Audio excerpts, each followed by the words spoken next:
Up to this point in time, Korea is the fastest to develop country in the world.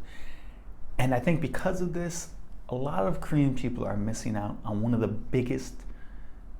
best things about living in a rich, developed country. A while back, I was hanging out in a park with my Korean ex-girlfriend, and it was in Korea. And we were sitting there, we were watching these two little kids playing. They were like 7 or 8 years old, and their mom was somewhere around watching them play, and they were having a good time.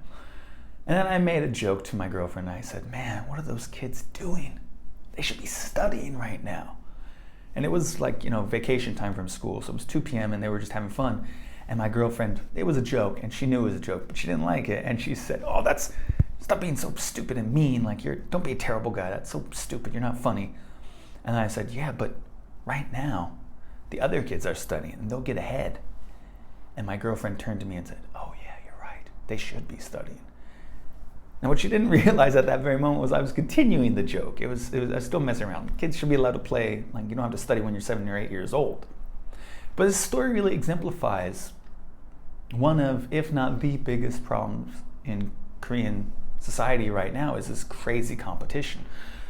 I try not to talk about it a lot because honestly, it's boring. Everyone knows this. Every time I ask a Korean person, what's the biggest problem in Korea right now, in society at least, it's always this crazy competition. And there's this question of where does this competition come from? Now, there are probably a lot of historical and societal reasons that I don't even know. And if you have an idea about that, please leave it in the comments below. But I think one of the reasons for this crazy competition is it harkens back to the days of when Korea was poor. Because when you're in a poor country, competition is fierce. Because there's basically no middle class. You have two classes. You have super rich dudes who have everything, and you have this huge class of poor people who are fighting each other just to have enough to eat, just so they can live in a house that has more than one bedroom, so they can have heat, so they can have electricity, so that they can have medical care, so their kids can have proper schooling and education. Because in a poor country, those things are basically luxuries for most people.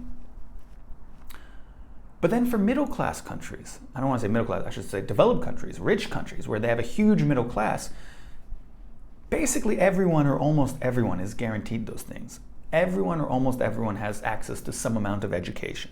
Almost everyone eats and gets enough nutrients. Everyone or almost everyone has proper medical care, except in America, right? That's the special thing about America as a developed country, is that we have a lot of people who don't have access to affordable medical care. But when you're a developed country, those things are taken care of. Your safety, your general safety, like as a human existing, is taken care of. But I think a lot of Korean people still have that poor country mentality, which tells them, I gotta fight so that I can be safe. And they're still chasing safety. A lot of Korean people's purpose in life is to be safe. Whereas when you're a rich country, you could shift your life's purpose from just remaining safe, just being safe, to being, to getting the most out of life, to being happy. So that's one of the biggest shifts, is you go from chasing safety to chasing happiness. And I think a lot of Korean people still aren't chasing happiness. They're still chasing safety. And I think one of the best examples is the job of being a doctor. Now, historically, all through humankind, in every country these days, even now, being a doctor is an awesome job. Because everyone in the world, no matter what time period, no matter where you are, has problems with their body and they need that fixed. The job is always in demand. And I think there's several reasons that people choose a career path. There's not just one reason. So some of the reasons for a doctor are, some people genuinely want to help other people. And that's great. That's awesome. Good. Doctor's a good way to do that. Some people want to kind of get rich and they want good money. And that's definitely one of the reasons to be a doctor. And there's definitely part of that is the reason behind, I think, a lot of Korean people being doctors. But I think the biggest reason that a lot of Korean people become doctors, the biggest reason that they put a weight on when they're making their decision, is the safety of it. Doctor is the ultimate safe job. There's no doctor in Korea right now who doesn't have a job who's like, I can't find a job anywhere. I'm screwed. My kids won't eat. I won't have enough. I won't be able to pay my rent, blah, blah. Doctors always have jobs available to them. Not only do they have jobs available to them, they have pretty good jobs available to them. Like above average paid jobs. And it's that, I think a lot of Korean people trying to be doctors, it's that ultimate safety that they want.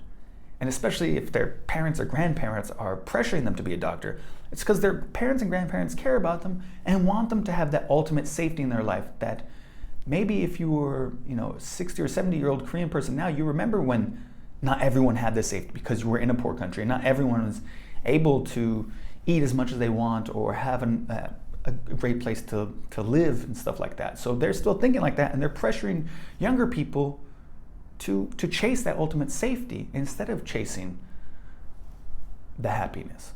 So on a counter to that idea, I think a lot of Americans who become doctors, they're doing it for safety and they're doing it to help people, but I think a lot of times they're doing it to be rich.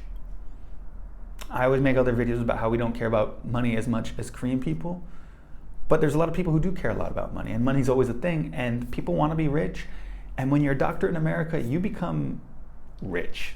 Like not upper middle class, rich. You own probably several houses, like a summer house or at least a timeshare. You probably have a boat.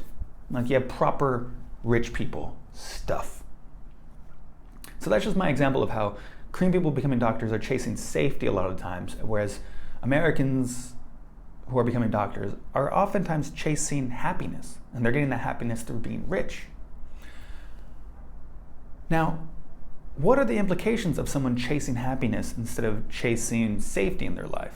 Because I've just established that when you're in a rich country, you kind of don't need to chase safetyness as much, so you can start turning to chasing happiness in your life. What are the implications of that? Well, you can start taking bigger risks in your life. If you know that your food for the rest of your life is taken care of, if you know that you'll have a place to live for the rest of your life taken care of, if you know that you'll always have medical care taken care of, you can start taking risks. So when you go to college, you have a choice between being, your major being programming or engineering, which guarantees you a huge amount of safety, or you can take the risk and do something like, journalism, which will give you way more happiness in your life. If you attain being a journalist, it will give you way more happiness because you'll love the job. But there's a huge risk because there's no safety, because not everyone could be a journalist. There's just not that many journalist jobs, and they're just not nearly as necessary or at least as profitable to a company as a programmer is. And when you can start taking those risks, sometimes the risks don't pan out. So be careful when you take risks. Of course, I'm not saying everyone should just follow their dreams, but if you really hate programming, if you really hate being an engineer, if you really hate science and don't want to be a doctor, this risk might be worth it to you. And when you live in a developed country, these risks are an option for you. You're allowed to take risks because your safety is so well taken care of. And I think that's on a personal level. That's how you as a Korean person living in a rich country can personally change your life. And hopefully, if you do take a risk, I hope it pans out. And if it doesn't work, you'll probably have an okay job anyway because you graduated college and all that stuff. But on the macro scale, if you have a bunch of people who are taking risks in their life, a bunch of people who are not all chasing the super safe jobs, because right now I think in Korea a lot of people are chasing those super safe jobs, which makes this huge competition to go to the best school, to so many more engineers in Korea than in America, I believe. There's at least so many more STEM graduates, science, technology, engineering, and math graduates in college than there are in America, because so many people are chasing safety. And when people all start to realize that, hey, we're in a rich country, we don't need to chase safety, we can chase happiness, there's gonna be less people chasing those jobs, and the competition's gonna start dwindling away. There's gonna be a lot less people who are spending 10 hours a day in high school trying to get the best score in Sunung so they can go to a good college, so they can become a doctor, or so they can become an engineer, so that they can have that safety finally. When everyone stops doing that, the competition will go away, and it's not like the number of jobs for doctors and engineers and programmers will go down. It's just that the competition for those jobs will go down. And when that competition starts to fade away, I think the society as a whole will lose a lot of its problems and will be happier as a whole. So my point is that if you're a Korean person watching this video right now, you're in a rich country and a lot of your safety is taken care of. Your medical is going to be taken care of for the rest of your life. You'll always be able to see a doctor. You're probably going to be able to eat no matter what. You're probably going to be able to have at least a decent place to live no matter what, unless you become super poor, right? Every country has super poor people. But my point is, those safety things are taken care of. And I hope you as an individual spend your life chasing happiness for yourself. But also, if everyone starts chasing happiness, I think it will make a better society because the competition will go down and people will be happier overall. So if you like my video, give it a thumbs up. If you hate my video, give it a thumbs down. If you love me or you hate me, please hit the subscribe button. Please leave comments. Say whatever you want to say. Maybe I'm stupid, maybe I'm completely right. Put those in the comments. I always love comments. Remember, every Friday at 7 p.m. my video comes out. So if it's after 7 p.m. on a Friday or it's Saturday or Sunday or whatever, there's a new video and you should check it out. And of course, remember the most important thing ever is that all of you, every single one of you, have a super most awesome day.